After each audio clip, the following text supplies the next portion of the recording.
So, early in the 80s, I was a member of Grace Lutheran Church in Fort Dodge, and there was a group of 3 men, and they were very good Christian guys. They went to Bible studies all the time. They were in church every Sunday. Very good Christian men.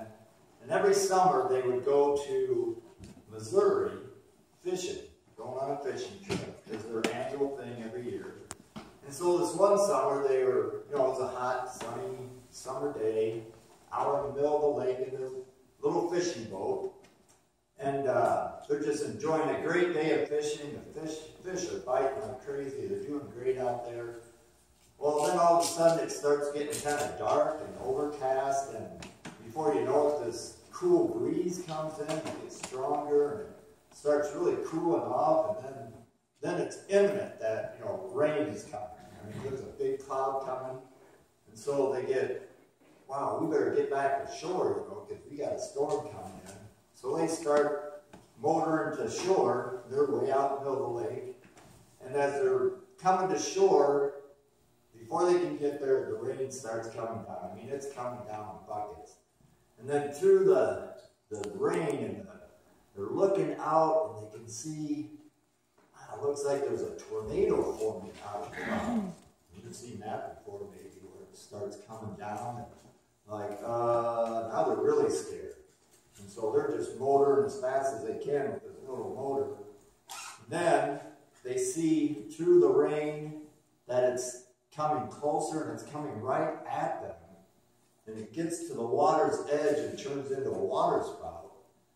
And the next thing they know, the one guy tells me, the next thing he remembers is the boat is up in the air. And the next thing he remembers, he's under the boat in a cavity of air.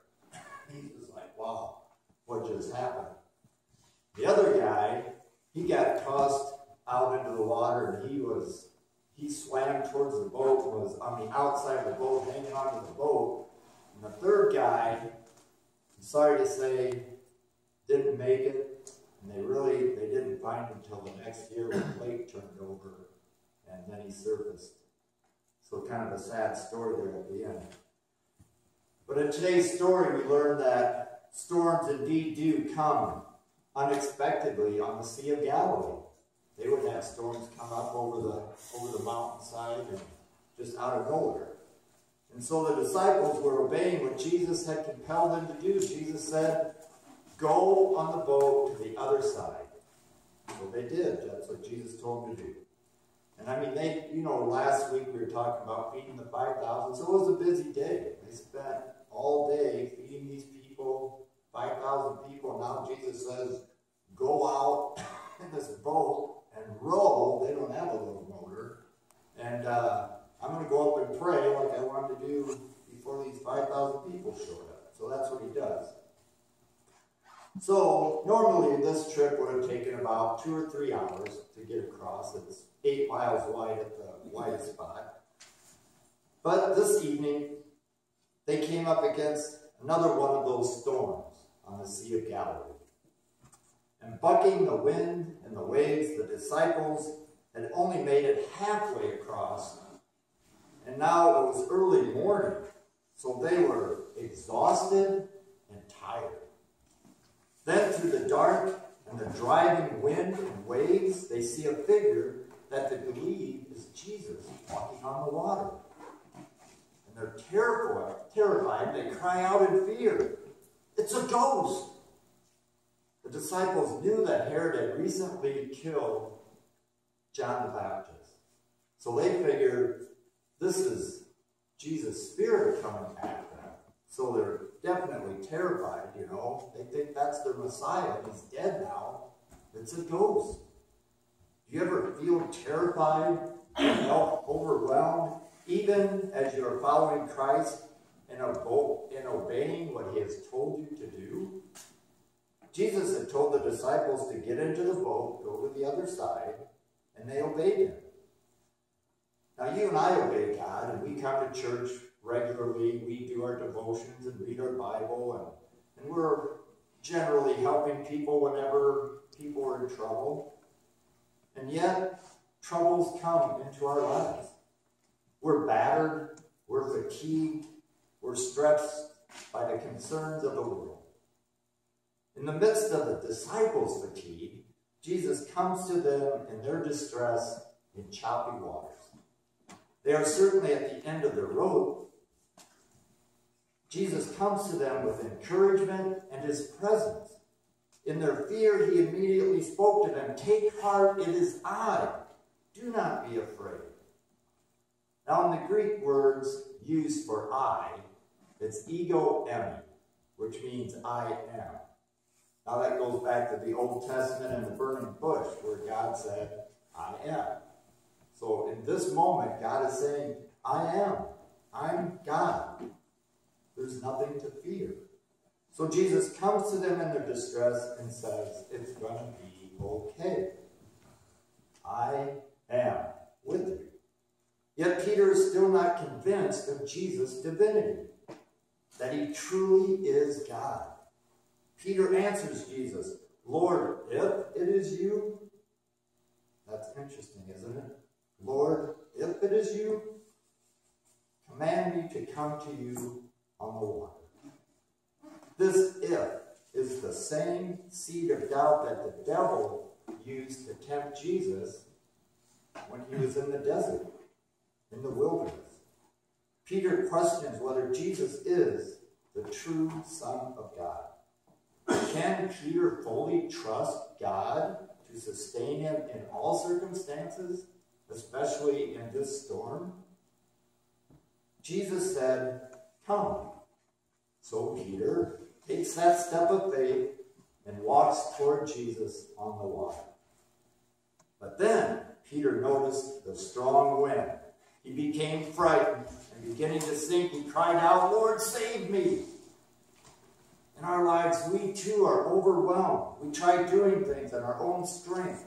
Our initial intentions are to trust God and faithfully read his word every day and do what God commands us to do.